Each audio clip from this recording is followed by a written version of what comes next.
te dar boa tarde, Samuca, que já vou trazer um primeiro tema aqui para você avaliar, porque amanhã teremos aí o aniversário, o mêsversário, né? Agora é moda, mêsversário. 2 meses do Fernando Seabra à frente da Raposa. Queria saber de você, Samuca, qual sua avaliação desses 2 meses de trabalho do Fernando Seabra nessa volta ao Cruzeiro. Um abraço para você. Fala aí, Rafa. Boa tarde para todo mundo que nos acompanha aqui em O Tempo Esportes.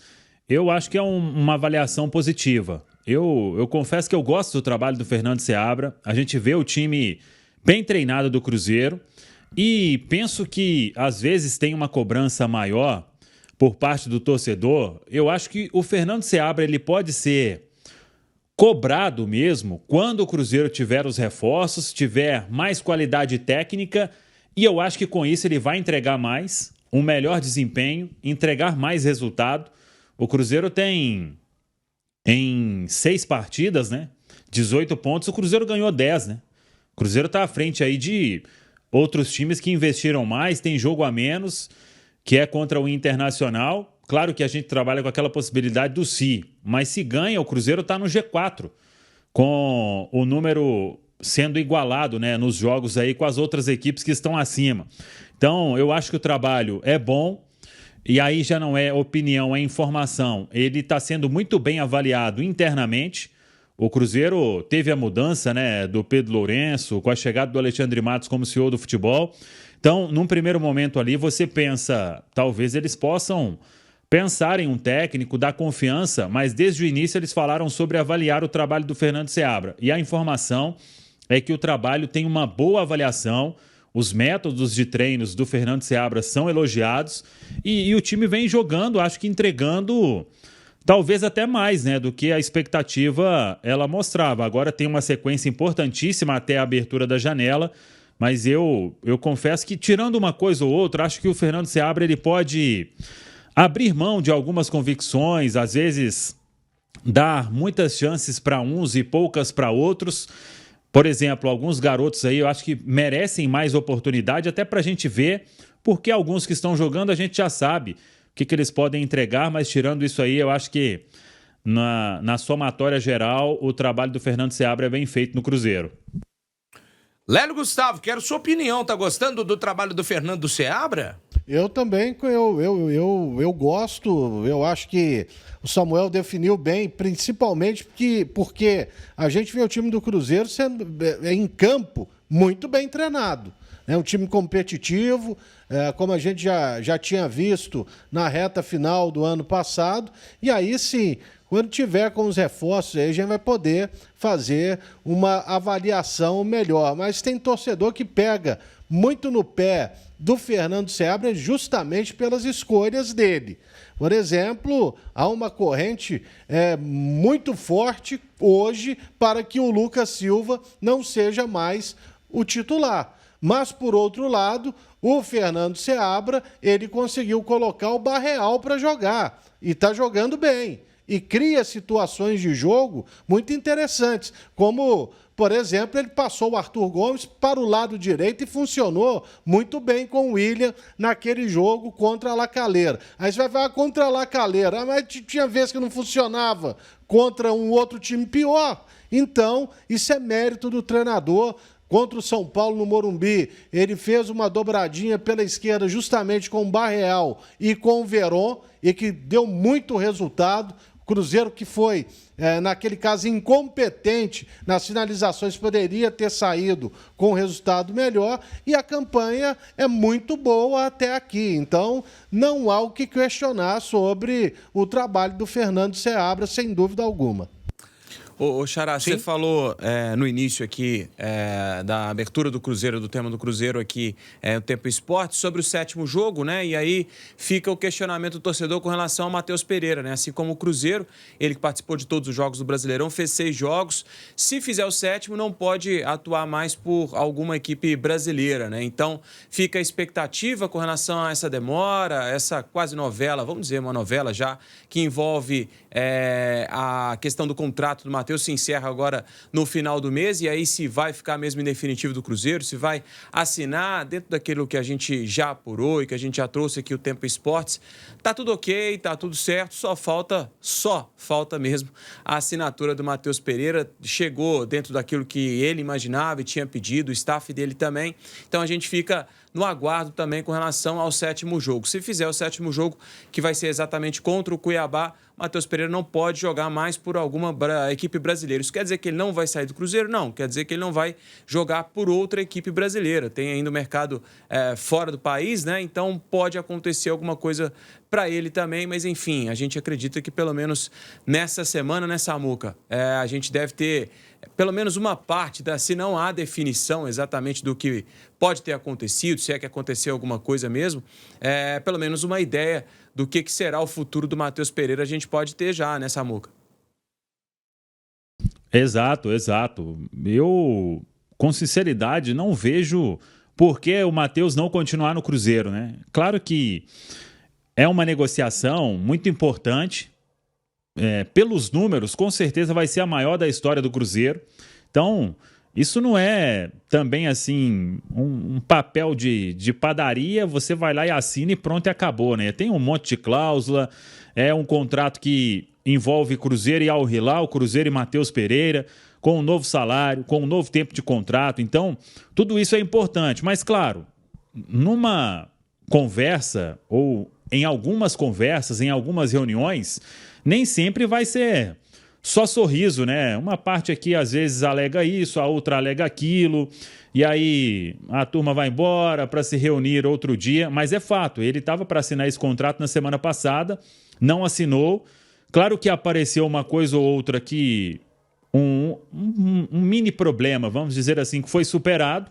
Hoje a informação é que tudo que envolvia valor, isso já foi aparado, né? Esse problema foi superado pelas partes. Então, o contrato está pronto e agora é assinar. Eu, com sinceridade, eu não consigo ver, a não ser que tenha acontecido uma coisa que ninguém sabe, para o Matheus não continuar no Cruzeiro. Ele já declarou várias vezes, aquela carta dele lá, que sensibilizou a todos, mostra a importância do Cruzeiro para ele desde o ano passado.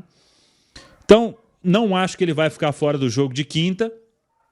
Aí, se tivesse algum ou se tiver algum interesse do futebol brasileiro, isso já morre na quinta-feira. E voltar para a Arábia, eu acho nada provável, né? Lá fez tão mal a ele, que ele vai voltar para lá? Ir para outro lugar? Enfim, eu, com sinceridade, não consigo imaginar o Matheus Pereira não assinando esse contrato. Repito, a não ser que tenha acontecido uma coisa aí que ninguém sabe até o momento. Bom, vamos aguardar, né, o desfecho. A China Azul, obviamente, é apreensiva aqui, querendo que o Matheus Pereira fique, por mais que seja um investimento alto, eu acho que vale muito a pena. Agora, Edmar Oliveira e Rafa Nobre, surgiu uma conversa recentemente na internet de que o Cruzeiro teria um interesse no Michael. Michael, aquele ex-Goiás, ex-Flamengo, que tá lá no Al Hilal, né? O time do Neymar, que é só o time do Neymar, né? Não é o time pelo qual o Neymar atua, porque ele não atua, né? Ele fica mais nas outras páginas do que nas de esporte. Enfim. E aí, você fez uma apuração aí sobre essa questão do Michael no Cruzeiro. Tem alguma coisa de quente? Tem proposta mesmo, Dimara? A apuração foi direto com ele, Pedro Lourenço, que é o gestor do Cruzeiro, e a resposta do Pedro pra gente foi assim: nunca teve conversa com ele. Direto e reto? Direto e reto. Nunca teve conversa com ele. E aí a gente tem que falar muitas coisas, né, em relação a muitas coisas assim. A gente tem que dizer que muitas das vezes aparecem nomes por aí relacionados muito a empresário, né, que sabe que o time está buscando, não sei o quê, e acaba colocando nome por aí e tudo mais. Mas o Pedro Lourenço disse que foi categórico. Nunca teve conversa com ele. Ponto. É isso. Tá aí, a apuração da Dimara, mais detalhes, a matéria já tá inclusive no portal, né, de O Tempo Esportes, otempo.com.br/esportes/Cruzeiro, para você ficar antenado aí sobre essa questão do Michael, apuração da Dimara Oliveira. Faltando um minutinho para 6, Rafa Nobre, tem mais algum detalhe pra gente falar da Raposa nesse primeiro bloco, Xará? Então, acho que o Samuca acabou falando mais cedo, trouxe a informação com relação ao Rodrigo Pelaipe, né? O Samuca, o filho do Paulo Pelaipe, que trabalha no Cruzeiro, ele vai fazer um trabalho direto com o Rafael Vieira, que é o coordenador de mercado Celeste, e aí chega para poder fazer esse trabalho no Scout Internacional. É isso, né, Samuca? Isso, ele está desde ontem, né, na Toca da Raposa 2, vem para responder ao Rafael Vieira, como você disse, o Rafael é o coordenador de mercado do Cruzeiro, para fazer esse trabalho aí de captação também, né, de buscar possibilidades, negociações no mercado internacional. Então, ele é filho do Pelaipe, não sei se eles já trabalharam juntos em outra equipe, mas eles vão trabalhar aí, não diretamente, né? Porque o Rodrigo Pelaipe vai ficar ali na parte do mercado, mais de captação, de scout. E o Pelaipe já é um braço direito, vamos dizer, do Alexandre Matos. Ele trabalhou com o Rafael Vieira no Atlético Paranaense e, por último, ele esteve com o Alexandre Matos lá no Vasco. O Matos saiu, ele acabou também deixando o clube na sequência, Rafa. É isso, Xará. Então, as informações do Cruzeiro nesse primeiro tempo. Daqui a pouquinho a gente volta com mais informações do Cabuloso. Deixa eu só perguntar para o Samuel. Samuel, aproveitando o ensejo, a gente estava falando aqui do caminho do Cruzeiro na Sul-Americana, Samuca. Deu Del Valle versus Boca mesmo. E aí, você tem alguma preferência analisando, avaliando os momentos de ambas as equipes? Lembrando que o Del Valle, Samuel, ele joga esse jogo de playoff contra o Boca, ele tá de folga no campeonato equatoriano, ele já foi campeão no turno do equatoriano, então pelo campeonato local ele só vai jogar agora, velho, dia 4 de agosto, tá? E o Boca Juniors, ele tem a disputa aí do campeonato argentino que segue rolando. Quem que tá mais casca-grossa nesse momento, hein, Samuca? Del Valle ou Boca? Cara, foi um sorteio, uma definição, eu acho que é pesada. Vai ser um grande confronto.